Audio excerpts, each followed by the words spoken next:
And a good spiritual morning to you once again. I'm Father Cosmas. Thanks for joining me today for a quick chat and, of course, our morning cup of coffee. And I've got the Marvel mug going for today because, as promised, we would have a light week, do some movie reviews. I reviewed James Bond in the last one. I thought for today I would review Eternals. It's the latest Marvel movie that's streaming right now.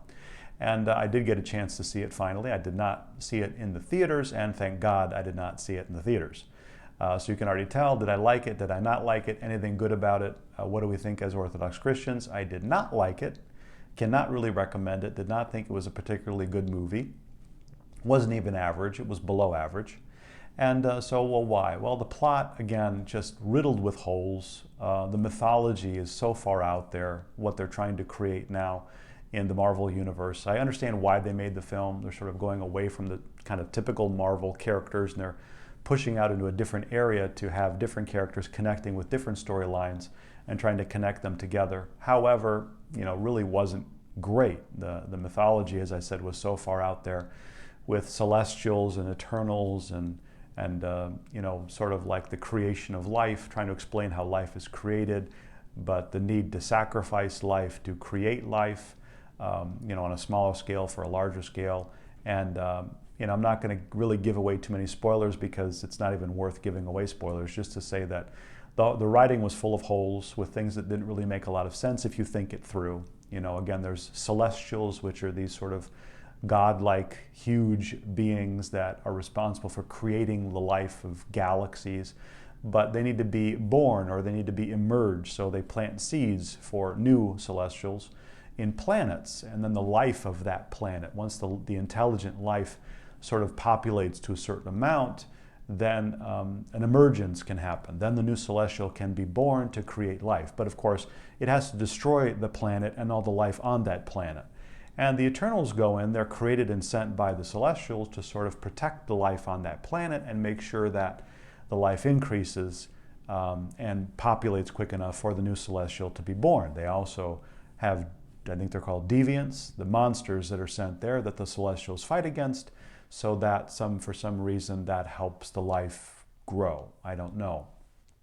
A pretty stupid way of envisioning how life has to be created, that you have to take the life of millions and billions of people in order to create life.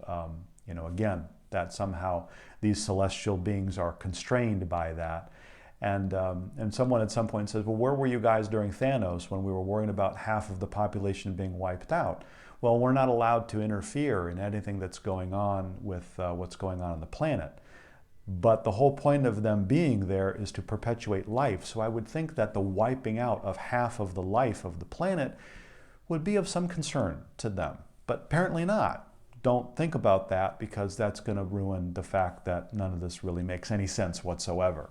So the writing, a mess, makes no sense. It was in the end kind of a love story, kind of, but not really. And so the writing was bad. How about the acting? The acting, one of the main stars was Selma Hayek, so that should answer that question. Not great, basic. The CGI, again, basic, nothing to write home about, pretty standard. By Marvel standards, actually not great, pretty much basic. So this was just another installment, again, of a way of making another film that makes more money, that puts out this sort of crazy mythology, which steals something from the Greek mythology, steals something from the Viking mythology, smashes it all together to make a Marvel mythology, which is pretty dumb and makes not a lot of sense. So nothing really redeemable about it. Can't even say that there's the idea of good triumphing over evil, because you don't even know who's good and who's evil. They're all just kind of out there and don't make any sense. So in that sense, nothing too redeemable about it, not only as a movie, but even for us as Orthodox Christians.